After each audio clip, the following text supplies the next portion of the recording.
Hello दोस्तों, कैसे हो आप सभी लोग। मैं एक बार फिर इस आर के क्लासेस यूट्यूब चैनल पर आप सभी को स्वागत करता हूं। दोस्तों, हम बात कर रहे थे क्रमचय और संचय के बारे में। जी हाँ दोस्तों, हमारे एग्जाम के दृष्टिकोण से बहुत ज़्यादा महत्वपूर्ण ये टॉपिक है। और हमने ये पहले पार्ट नंबर 1 इसका वीडियो देख लिया है, जहाँ हमने बेसिक क्वेश्चन देखे थे, वो बेसिक कुछ बातें देखी थी। ठीक है दोस्तों, आज हम पार्ट नंबर 2 करने वाले हैं, जो भी है बहुत ज़्यादा इंपॉर्टेंट क्वेश्चन है, सेलेक्टेड क्वेश्चन है। ठीक है दोस्तों, तो देखते हैं कि पहला क्वेश्चन क्या है कि देखो, 12 केले को 4 लड़कियों में कितनी तरह से विभाजित कर सकते हैं। क्या बोला दोस्तों कि 12 केले हैं, इन 12 केले को 4 लड़कियों में कितनी तरह से विभाजित कर सकते हैं। तो देखो दोस्तों, इसके लिए एक आपको सूत्र याद करना पड़ेगा। तो सूत्र वो कौन सा है, इसका सूत्र होता है कि n+r माइनस का 1 और ये कॉम्बिनेशन यानी सी, और यहाँ पर होता है r-1। ये आपको सूत्र याद रखना पड़ेगा। ठीक है दोस्तों, वेरी इंपॉर्टेंट है ये। अभी हाल फिलहाल ये क्वेश्चन पूछा गया एसएससी के अंदर, ये CHSL के एग्जाम में क्वेश्चन पूछा गया है। ठीक है दोस्तों, तो इसके लिए सूत्र क्या याद रखना पड़ेगा हमको कि n+r-1 कॉम्बिनेशन मतलब सी। ठीक है, r-1 ये हमको सूत्र याद रखना पड़ेगा। अब इसमें n क्या है, n है यहाँ वस्तु कितनी है, कितने दोस्तों, यहाँ 12 वस्तु है। तो r का मतलब क्या है, r का मतलब है कि कितने कितने जनों में इनको विभाजित करना है, कितने जनों में इनको, ठीक है, व्यवस्थित करना है, ये r का मान। ठीक है, तो यहाँ पर देखो n का मान कितना 12 प्लस r का मान कितना है 4 माइनस का 1 कॉम्बिनेशन, और r का मान 4 माइनस का 1। ठीक है दोस्तों, इसको आगे सोल्व करेंगे तो 12 4 16, 16 में से 1 गया तो कितना बचा 15। ठीक है, वो 15 कॉम्बिनेशन और 4 में से 1 गया तो कितना बचा 3। ठीक है दोस्तों, ये आ गया हमारे पास 15 कॉम्बिनेशन 3। ठीक है दोस्तों, अब हम जानते हैं कि अगर एन सी आर आ जाता तो इसको कैसे खोलते हैं, इसको सूत्र के अनुसार कैसे खोलते हैं। इसको खोलते हैं दोस्तों, देखो n factorial r factorial n minus r factorial, इसको इस तरह से खोलते हैं। कि दोस्तों यहाँ पर मैं लिख देता हूँ, यहाँ पर नहीं दिख रहा है, यहाँ लिख रहा हूँ कि n सी आर को कैसे खोलते हैं दोस्तों, n factorial r factorial n minus r factorial, इसको इस तरह से खोलते हैं। ठीक है, तो हमारे पास n का मान कितना देगा 15, तो यहाँ लिख लेते हैं n का मान देगा 15, तो 15 फैक्टोरियल। ठीक है, फिर देगा r, तो r का मान कितना 3 फैक्टोरियल, और फिर आगे क्या दे रखा है कि n माइनस r यानी कि 15 माइनस 3 यानी कितना हुआ 12 फैक्टोरियल। ठीक है दोस्तों, इसको आगे सोल्व करेंगे तो क्या आएगा यहाँ पर, देखो 15 फैक्टोरियल 3 फैक्टोरियल 12 फैक्टोरियल। ठीक है दोस्तों, अब इसको आगे क्या करेंगे, सोल्व करेंगे। तो देखो यहाँ पर सोल्व कैसे करेंगे, तो 15 को आगे इसको खोल लेते हैं। तो 15 को खोलने पे क्या आएगा दोस्तों, देखो 15 गुणा 14 गुणा 13। अब इसको हम 12 12 रहने देते हैं। क्यों रहने देते हैं, क्योंकि 12 यहाँ से कट जाएगा। ठीक है दोस्तों, 12 फैक्टोरियल अपॉन क्या बचा 3, तो 3 को खोल देते हैं, 3 गुणा 2, ठीक है, गुणा 12 फैक्टोरियल। तो यहाँ से 12 फैक्टोरियल कैंसिल हो गया। तो यहाँ से देखो 3 पंचो 15, ठीक है, और इसको 2 से काटेंगे तो कितना गया 7। तो क्या बचा यहाँ पर, यहाँ बचा 5 गुणा 7 गुणा 13, यहाँ हमारे पास बचा। ठीक है दोस्तों, अब इसको सोल्व करेंगे। 1391 91 को 5 से गुणा करेंगे तो 5 का 5 5 9 45। ठीक है दोस्तों, 91 को 5 से गुणा करेंगे, 5 का 5 5 9 45। ठीक है, तो इसका करेक्ट आंसर आएगा हमारे पास 455। ठीक है दोस्तों, वेरी इंपॉर्टेंट है दोस्तों। ये इतना बड़ा इसलिए हो गया क्योंकि आपको समझा रहा हूँ, यहाँ पे एक ही लाइन आपको समझाएंगे इसका सूत्र क्या होता है। अगर आपको ये सूत्र वगैरह याद हो तो आप यहाँ इसको 2 लाइनों में इसको सोल्व कर सकते हो, लेकिन मैंने आपको पूरा तरह से अच्छी तरह से समझाया। ठीक है दोस्तों, इसका करेक्ट आंसर क्या आएगा 455, इसका करेक्ट आंसर आएगा। ठीक है दोस्तों, वेरी इंपॉर्टेंट है ये। अभी क्वेश्चन लेटेस्ट ये क्वेश्चन पूछा गया एग्जाम में, SSC एग्जाम में, CHSL एग्जाम में। ठीक है दोस्तों, देखते दोस्तों नेक्स्ट क्वेश्चन। तो दोस्तों इस वाले क्वेश्चन क्या बोला कि एक परीक्षा में 5 विद्यार्थी बैठे हैं और उनका परिणाम कितनी प्रकार से घोषित किया जा सकता है। यानी एक परीक्षा में 5 विद्यार्थी बैठे हैं, स्टूडेंट बैठे हैं, तो उनका परिणाम हम कितनी प्रकार से घोषित कर सकते हैं। ठीक है दोस्तों, इसके लिए भी हमको एक सूत्र याद करना पड़ेगा। वो सूत्र क्या है दोस्तों, देखो n की घात r। क्या दोस्तों क्या लिखा मैंने, n की घात r। अब देखो r क्या है हमारे पास, r का मान है 5। ठीक है दोस्तों, अब बात करें n, तो n क्या है, देखो n हमको यहाँ से निकालना पड़ेगा। तो n कैसे निकालेंगे, देखो इस क्वेश्चन में लिखा गया है कि एक परीक्षा में 5 विद्यार्थी होते थे। तो यहाँ परीक्षा, तो परीक्षा में कितने मतलब कितने संभावना हो सकती है, एक तो परीक्षा में एक तो पास हो सकता है, एक फेल हो सकता है। ये 2 ही कंडीशन बनती है हमारे पास तो एग्जाम में। ठीक है, एक तो एग्जाम में एक तो लड़का स्टूडेंट पास हो सकता है या फिर फेल हो सकता है। ठीक है दोस्तों, इन दोनों में से एक हो सकता है। तो ये तो कितनी संभावना बन रही है, 2 संभावना बन रही है। तो n का मान कितना हो जाएगा, 2 हो जाएगा, यानी कि 2 की घात 5 इसका करेक्ट आंसर रहेगा। ठीक है दोस्तों, अब इसको सोल्व करते हैं तो 2 गुणा 2 ठीक है दोस्तों, इसको सोल्व करेंगे तो कितना आएगा, इसका 32 आंसर आ जाएगा। ठीक है दोस्तों, वेरी इंपॉर्टेंट क्वेश्चन है ये, एक बार एग्जाम में ये क्वेश्चन पूछते रहते हैं एग्जाम में। ठीक है दोस्तों, क्या करना है, इसका हमको याद करना है कि n की घात r है। ठीक है, r का मान हमको दे रखा है कि 5 है, वो n कैसे निकालेंगे, n का मान हमको ये लाइन में से निकालना पड़ेगा। देखो परीक्षा है तो परीक्षा का मतलब क्या हो गया, यहाँ पर 2 ही कंडीशन बनती है, तो पास हो सकता है कि बंदा, एक यहाँ पर फेल हो सकता है। ठीक है दोस्तों, अगर यहाँ पर संतरज होता तो संतरज में 3 कंडीशन बनती है। 3 कंडीशन कैसे बनती है, जैसे कि एक तो हो गया देखो विन जीतना, एक हो गया लॉस्ट हारना, एक हो गया ड्रॉ। ठीक है दोस्तों, ये 3 कंडीशन बनती है। तो एन का मान हम वहाँ पर क्या रखते हैं, एन का मान रखते हैं 3। ठीक है दोस्तों, देखते हैं अगला क्वेश्चन है, ऐसा क्वेश्चन है अगला। तो दोस्तों इस क्वेश्चन क्या बोला है कि एक छात्र 5 विषयों की परीक्षा देता है, वो कितने प्रकार से फेल हो सकता है। क्या बोला दोस्तों कि एक छात्र 5 विषयों की परीक्षा देता है तो वो कितने प्रकार से फेल हो सकता है। तो हमको यहाँ पे क्या निकालना है, फेल की संभावना, यानी वो कितने तरीके से फेल हो सकता है। ठीक दोस्तों, इसके लिए आपको एक यहाँ पर सूत्र याद रखना पड़ेगा। वो सूत्र कौन सा है कि 2 की पावर n माइनस का 1। ठीक है दोस्तों, ये हमको ये सूत्र याद रखना पड़ेगा। देखो दोस्तों, यहाँ पर सीधा बोल दिया कि फेल, तो फेल है तो फेल होने के लिए फेल आने के कारण ये सीधा सूत्र हो गया यहाँ पर। ठीक है दोस्तों, अगर फेल नहीं बोलता, ऐसे बोलता कितने प्रकार से हुआ घोषित किया जा सकता है उसका परिणाम। ठीक है दोस्तों, तो उसके लिए वो वाला सूत्र लगता है जैसे कि हमने ऊपर वाला सूत्र लगाया, लेकिन इसने यहाँ पर सीधा बोल दिया कि फेल। ठीक है दोस्तों, तो फेल होने के कारण ये वाला सूत्र लगेगा। अगर यहाँ पर बोलता पास, तो पास के लिए भी ये सूत्र लगता है 2 की पावर n माइनस 1। ठीक है दोस्तों, तो 2n कितना दोस्तों 5 विषय, 5 माइनस का 1, 2 की पावर 5 कितना होता है 32। तो 32 माइनस 1 यानी इसका करेक्ट आंसर कितना जाता है 31, इसका करेक्ट आंसर रहेगा। ठीक है दोस्तों, आई होप दोस्तों आपको ये समझ में आ रहा होगा। ठीक है दोस्तों, वो तो आपको सीखने को मिलेगा, इस वीडियो को पूरा देखना। ठीक है दोस्तों, ठीक है। अभी मैंने 3 क्वेश्चन बताए, 3 क्वेश्चन अपने आप में बहुत ज़्यादा मोस्ट इंपॉर्टेंट क्वेश्चन है दोस्तों, बहुत ज़्यादा अपने आप में यूनिक क्वेश्चन है, बहुत इंपॉर्टेंट क्वेश्चन है। ठीक है दोस्तों, इसके लिए सूत्र, ये 3 सूत्र आपको याद रखना पड़ेगा, एक तो ये वाला सूत्र, एक ये वाला सूत्र, एक ये वाला सूत्र। ठीक है दोस्तों, चलते हैं नेक्स्ट क्वेश्चन की तरफ। देखो दोस्तों, इस क्वेश्चन में क्या बोल रहा है कि एक क्रिकेट मैच में 5 खेल खेले गए। ठीक है जी, एक क्रिकेट मैच में कितने मैच खेलने के लिए 5 मैच खेले गए। ठीक है, तो उनका परिणाम कितनी तरीकों से घोषित किया जा सकता है, यानी कि उनका परिणाम कितने तरीकों से घोषित किया जा सकता है। अब देखो यहाँ पर घोषित आ गया, यानी कि संभावना बोल रही है, यहाँ पर संभावना पूछ रहा है कि कितने तरीकों से घोषित परिणाम, या तो पास भी हो सकता है, फेल भी हो सकता है यहाँ पर अगर परीक्षा होती तो। अब चूंकि यहाँ पर क्रिकेट मैच, तो क्रिकेट मैच में कितनी संभावना होती है, क्रिकेट मैच में होती है तो जीत की संभावना होती है, एक हार की संभावना होती है, एक ड्रा की संभावना होती है। ठीक है दोस्तों, ये 3 संभावना होती है। तो 3 संभावना होने के कारण हम यहाँ पर एन का मान क्या लेंगे 3। सबसे पहले देखते हैं कि हमारा सूत्र क्या होता है।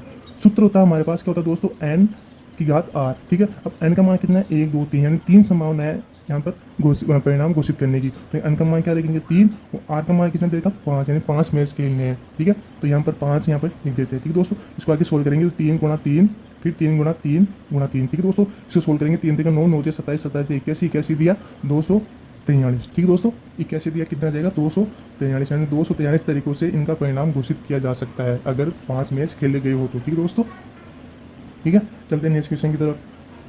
तो दोस्तों इस क्वेश्चन क्या बोला है कि एक समषष्टभुज से कितने त्रिभुज बनाए जा सकते हैं। वेरी इंपॉर्टेंट दोस्तों, मोस्ट इंपॉर्टेंट क्वेश्चन है ये।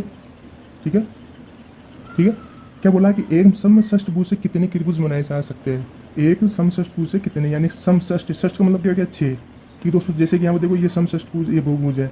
ठीक है, 1 2 3 4 5 ये 6, 1 2 3 4 5, 1 2 3 4 5 6। ठीक है, ये 6 समषष्टभुज हो गए, यानी 6 भुजाओं से बना हुआ एक समषष्टभुज हो गया। ठीक है दोस्तों, अब क्या बोला कि इससे हम कितने त्रिभुज बनाए जा सकते हैं, यानी जैसे कि ये देखो यहाँ पर इसको 2 रेखाओं से इसको मिला दिया, फिर इसको मिला दिया, फिर इसको मिला दिया। ठीक है दोस्तों, तो इसमें कितने त्रिभुज बन सकते हैं इस क्वेश्चन में। ठीक है दोस्तों, तो कितने त्रिभुज बन सकते हैं, इसके लिए एक सूत्र होता है। क्या वो सूत्र होता है वो आप जानते हो, हमने अच्छी तरह से इसको कर लिया है। उसका सूत्र क्या होता है दोस्तों, देखो 6 भुजा है तो 6 यहाँ लिख देते हैं, फिर कॉम्बिनेशन नीचे क्या आ जाएगा 3 आ जाएगा, क्योंकि त्रिभुज 3 भुजाओं से मिलकर बना होता है। और हमको कितने कितने भुजाओं से बनाना है त्रिभुज, 6 भुजाओं से समभुज से हमको 3 भुजाओं वाला त्रिभुज बनाना है। तो कितने त्रिभुज बनेंगे उसके लिए सूत्र होता है 6c3। ठीक है दोस्तों, अब इसको सोल्व करेंगे तो 6 को लिख देंगे 6 फैक्टोरियल, ठीक है, अपॉन फिर 3 फैक्टोरियल, फिर ठीक है, तो n माइनस r, तो 6 में से 3 के कितना बचा 3 फैक्टोरियल। ठीक है दोस्तों, इसको आगे सोल्व करेंगे तो 6 गुणा 5 गुणा 4। ठीक है दोस्तों, फिर यहाँ पे क्या लिखेंगे 3 का 3 लिख देंगे, क्योंकि 3 3 से नीचे कट जाएगा। फिर ठीक है, 3 को क्या लिखेंगे 3 गुणा 2, फिर नीचे क्या लिखेंगे 3 फैक्टोरियल। ठीक है दोस्तों, तो 3 फैक्टोरियल कैंसिल, 3 2 6 कैंसिल, तो 5 × 4 बचा, तो 5 × 4 कितना होता है हमारे पास 20 होता है। यानी कि इस समषष्टभुज से हम कितने त्रिभुज बना सकते हैं 20 त्रिभुज बना सकते हैं। ठीक है दोस्तों, वेरी इंपॉर्टेंट क्वेश्चन है दोस्तों। ठीक है दोस्तों, तो आपको सूत्र याद रखना है कि 6c3, यानी कितने भी त्रिभुज, कितने भी कौन सा भी बहुभुज हो सकता है, यानी 7 भुज हो सकता है, 8 भुजाओं वाला समभुज हो सकता है, कितना भी बहुभुज हो सकता है, जितने भी है यहाँ पर लिख देना, फिर नीचे 3 लिख देना, फिर इसको छोड़ करके ये इसका करेक्ट आंसर आ जाएगा। ठीक है दोस्तों, एक इसमें से ये भी क्वेश्चन बनता है कि विकर्णों की संख्या कितनी होती है। विकर्ण क्या होती है कि अगर मान लो किसी भी आकृति में अगर दो बिंदुओं को मिलाने वाली जो रेखाएं होती है उसको क्या बोलते हैं, विकर्ण बोलते हैं। क्या बोलते हैं दोस्तों, विकर्ण बोलते हैं। ये त्रिभुज है, यानी कि मान लो ये वर्ग है, ठीक है दोस्तों। तो वर्ग में कितने वर्ग बनाए जा सकते हैं, इसके लिए भी एक सूत्र होता है, वो हम आगे सोल्व करेंगे, ठीक है दोस्तों। अगर यहाँ त्रिभुज वर्ग होता तो वर्ग में आराम से हम कर लेते हैं कि यहाँ पर कितने विकर्ण बन सकते हैं, दो विकर्ण बन सकते हैं। अगर मान लो यहाँ पर बहुभुज हो तो बहुभुज में कितने विकर्ण बना सकते हैं, ये तो हम यहाँ पर एक एक बना नहीं सकते, यहाँ पर कंफ्यूज हो जाते हैं। इसके लिए भी एक सूत्र होता है, वो हम आगे नेक्स्ट क्वेश्चन में बात करेंगे, ठीक है दोस्तों।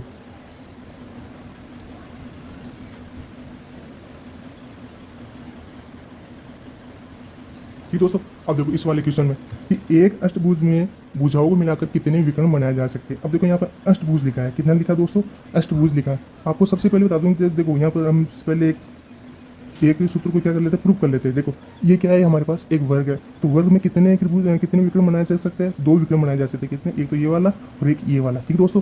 तो ये दो कैसे आया, जैसे कि हम यहाँ पर सूत्र पढ़ने वाले हैं, देखने वाले कौन सा है, तो n-3/2, ये हमारे पास ये सूत्र काम में आने वाला है। तो देखो यहाँ पर दो आना चाहिए, अगर हम भुजाओं की संख्या 4 रखते हैं तो n का मान कितना है 4, तो 4/3/2, तो 4 में से 3 का तो एक को 4 से गुणा करें तो 4 आएगा, तो 4 में 2 का बाद देंगे तो कितना आ जाएगा 2, यानी कि चार भुजाओं से बनने आकृति में कितने विकर्ण हो सकते हैं, दो विकर्ण हो सकते हैं। ये हमने प्रूफ के लिए देख लिया, ठीक है दोस्तों। अगर मान लो यहाँ पर अष्टभुज होता, जैसे कि ये वाला अष्टभुज होता, ठीक है दोस्तों, तो इसमें कितने विकर्ण बन सकते हैं, इसके लिए ये भी सूत्र याद करना पड़ेगा। कौन सा, n कोष्टक n-3/2, ठीक है दोस्तों, n कोष्टक n-3/2, ये हमको सूत्र याद करना पड़ेगा, ठीक है। अब n का मान कितना देगा, n का मान देगा 8, तो 8 गुणा 8 में से 3 गया तो कितना होता है 5, तो 5 बचेगा 2, इसको काटेंगे तो 4 आ गया, तो इसका करेक्ट आंसर आ जाएगा 4 × 5 यानी कि 20, इसका करेक्ट आंसर रहेगा, ठीक है दोस्तों। वेरी इंपॉर्टेंट क्वेश्चन है दोस्तों, ये आपको क्वेश्चन आपको यहाँ पर यूट्यूब में कहीं नहीं मिलेंगे, ये आपको मैं आप बता दूँ आपको, ठीक है दोस्तों। वेरी इंपॉर्टेंट क्वेश्चन है दोस्तों, ठीक है। चलते कि नेक्स्ट क्वेश्चन की तरफ।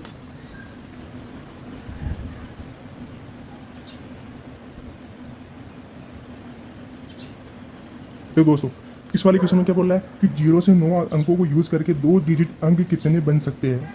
ये भी वेरी अपने आप में बहुत ज़्यादा महत्वपूर्ण क्वेश्चन है दोस्तों।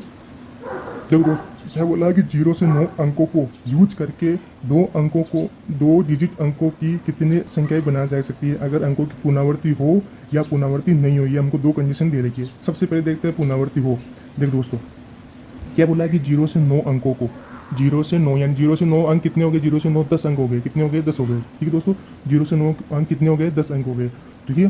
तो कितने अंकों की संख्या बनानी, 2 अंकों की संख्या बनानी। तो सबसे पहले हम 2 अंक यहाँ पर लिख लेते हैं, ठीक है दोस्तों। अब देखो 0 से 9 अंक लेने यानी 0 1 2 3 4 5 6 7 8 9, यानी ये 10 अंक लेने हैं हमको। कितने लेने हैं, 0 1 2 3 4 5 6 7 ये 9, ठीक है दोस्तों। ये वाले हमको ये अंक लेने हैं। इस वाले अंकों से हम 2 अंक की संख्या कितनी बन सकती है ये हमको निकालना है, ठीक है दोस्तों। अब देखो यहाँ पर 2 अंकों की संख्या निकालनी है, तो सबसे पहले हम क्या करना है, इसमें क्या बोला पुनरावृत्ति, यानी कि संख्या की पुनरावृत्ति हो सकती है इस पहले वाले कंडीशन में। अब देखो अगर हम यहाँ पर 0 लेते हैं, क्या बोल रहा हूँ दोस्तों, देखो यहाँ पर 0 लेते तो किसी भी संख्या आगे 0 लगाने पर वो संख्या नहीं बनती, क्योंकि देखो अगर 0 0 0 0 0 आगे यहाँ पे 1 लगा तो ये संख्या क्या रहेगी, 1 ही रहेगी। अगर ये 0 पीछे लगता तो वो संख्या आगे बड़ी हो जाती है। तो कहने का मतलब है कि 0 अगर किसी संख्या के आगे आ जाए तो वो उस संख्या का अस्तित्व नहीं है, यानी कि ठीक है। तो ये 0 को हम यहाँ पर नहीं रखेंगे, ठीक है दोस्तों। तो 0 के अलावा कितनी संख्या बची है, यहाँ पर 8 संख्या बची। कितनी बची है, 8 बची है। 8 बची है 9 बची, देखते हैं 1 2 3 4 5 6 7 1 2 3 4 5 6 7 8 9, यानी 9 संख्या बची है। कौन सी संख्या बची है दोस्तों, 9 संख्या बची है। तो अब इन 9 संख्या को हम कितने तरीके से लिख सकते हैं, यहाँ पर 9 संख्याओं को 9 तरीकों से लिख सकते हैं, ठीक है दोस्तों। यहाँ पर 0 मैंने काउंट क्यों नहीं किया, क्योंकि किसी भी संख्या के आगे 0 नहीं लगा सकते, ठीक है दोस्तों। अगर 0 लगा दिया तो उस संख्या का अस्तित्व नहीं है वहाँ पर। एक के आगे 10 0 लगाओ तो 50 0 लगाओ, उसका कोई मतलब नहीं है कि वो एक ही गिनने को मिलेगा, ठीक है। इसलिए मैंने यहाँ पर 0 काउंट नहीं किया है। तो हम 1 2 3 इन 9 संख्या को हम 9 तरीकों से यहाँ पर लिख सकते हैं, ठीक है दोस्तों। ये हो गया यहाँ पर इकाई दाई के रूप में। अब यहाँ पर करें इकाई के रूप में, तो इकाई के रूप में हम पीछे वाली संख्या में 0 भी लिख सकते हैं, 1 भी लिख सकते हैं, 2 भी लिख सकते हैं। तो ये पूरी वाली संख्या लिख सकते हैं। तो पूरी वाली संख्या कितनी संख्या, पूरी वाली संख्या कितनी संख्या, 1 2 3 4 5 6 7 8 9 10, कितनी संख्या दोस्तों 10 है। तो हम क्या लिख सकते हैं, इंटू 10 संख्या, ठीक है दोस्तों। ये कब है, ये जब पुनरावृत्ति हो यहाँ पर, यानी पुनरावृत्ति यहाँ पर पुनरावृत्ति हो तब यहाँ पर कितनी है, तब ये कितनी संख्या आ जाएगी, 10 आ जाएगी। यानी इसका करेक्ट आंसर कितना आ जाएगा, 90, इसका करेक्ट आंसर आ जाएगा। बात करें अगर पुनरावृत्ति नहीं हो, या कि संख्याओं की पुनरावृत्ति नहीं हो, तब क्या होगा। तो देखो यहाँ पर पुनरावृत्ति नहीं हो तो ये सेम वाला कंडीशन यहाँ अप्लाई हो जाएगा। कौन सा वाला, ये 9 वाला, क्योंकि 0 यहाँ पर किसी भी संख्या में काउंट नहीं कर सकते। तो यहाँ पर आ जाएगा 9, ठीक है दोस्तों। अब देखो यहाँ पर 0 तो नहीं आया तो कितनी संख्या बची, 9 संख्या बची है, ठीक है दोस्तों। तो 10 में से हमने 9 तो जमा दिया। अब यहाँ पे कितनी बची है देखो, 10 में से हमने 9 तरीकों से जमा दिया। अब 10 के बाद 9 जमा दिया तो अब यहाँ पर कितनी संख्या बचेगी, यहाँ पर कितनी बचेगी, 9 ही बचेगी। अब 9 क्यों बचेगी देखो, यहाँ पे क्या बोला, पुनरावृत्ति ना हो, यानी कि हमने जो पहले वाली संख्या ली है यहाँ पर वापस वो संख्या रिपीट नहीं होनी चाहिए, तो हमने यहाँ पर 9 लिए। अगर यहाँ पर पुनरावृत्ति है तो यहाँ पर हमने 10 संख्या ली है, अगर यहाँ पुनरावृत्ति नहीं है तो यहाँ पर हमने 9 संख्या ली है। 9 संख्या क्यों लिए, क्योंकि इसने पहले बोला कि संख्याओं की पुनरावृत्ति नहीं है। ठीक है दोस्तों, तो हमने ये 9 तरीकों से पहले वाली संख्या को ले लिया, फिर बाद वाली संख्या को मैं 10 में से हमने ये वाली 9 संख्या ले ली। अब 9 में से अब कितनी संख्या बची है, एक तो पहले ले ली, तो कितनी बची, 9 बची है। तो 9 इंटू 9 कितना हो जाएगा, 81, इसका करेक्ट आंसर आ जाएगा। ठीक है दोस्तों, आई होप दोस्तों आपको ये समझ में आ गया होगा। ठीक है दोस्तों, अगर आपको ये वीडियो यहाँ पर समझ में नहीं आया, ये क्वेश्चन समझ में नहीं आया, तो हम नेक्स्ट वीडियो में और इनके जैसे और क्वेश्चन सोल्व करेंगे, तो वहाँ पर आपको आसानी से समझ में आ जाएगा। जहाँ तक हो सके आपको ये क्वेश्चन समझ में आ गया होगा। ठीक है दोस्तों, तो अगर आपको ये वीडियो अच्छा लगा तो उसे ज़रूर लाइक कीजिएगा और सब्सक्राइब कीजिएगा। ठीक है दोस्तों, तो आज के लिए इतना ही। जय हिंद, जय भारत।